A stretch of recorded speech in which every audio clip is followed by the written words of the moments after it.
Fala rapaziada, pra quem não me conhece, eu sou o Dolly e bem-vindo ao meu canal Dolly Raiz. Eu sou um youtuber iniciante aqui no YouTube. O meu estúdio de gravação, na verdade, é o meu quarto. Aqui, se vocês olharem aqui pra cima, tem uma luz que faz parte da iluminação. Tem essa parte aqui, né, que é onde eu ligo e desligo a luz. E esse aqui é um vídeo estilo vlog, mostrando o que tem no meu estúdio e como é que eu faço meus vídeos. Bom, eu não tenho tripé, tô usando meu braço aqui, na verdade.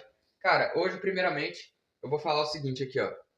Se você é novo aqui no canal, se inscreva aí no canal para ajudar. Nós está perto dos 300 inscritos aí. Cara, 300 inscritos são muita coisa mesmo. Não cabe 300 pessoas aqui dentro desse quarto do meu estúdio. Não cabe. No mínimo aqui cabe umas 10 pessoas dentro do meu estúdio. Vou começar aqui mostrando a minha cama. Não repara na bagunça, porque é o seguinte. Eu tava gravando aqui um vídeo. Tava acontecendo um jogaço ontem, mano. Um jogaço muito. Aí deu ideia na cabeça de gravar um vídeo.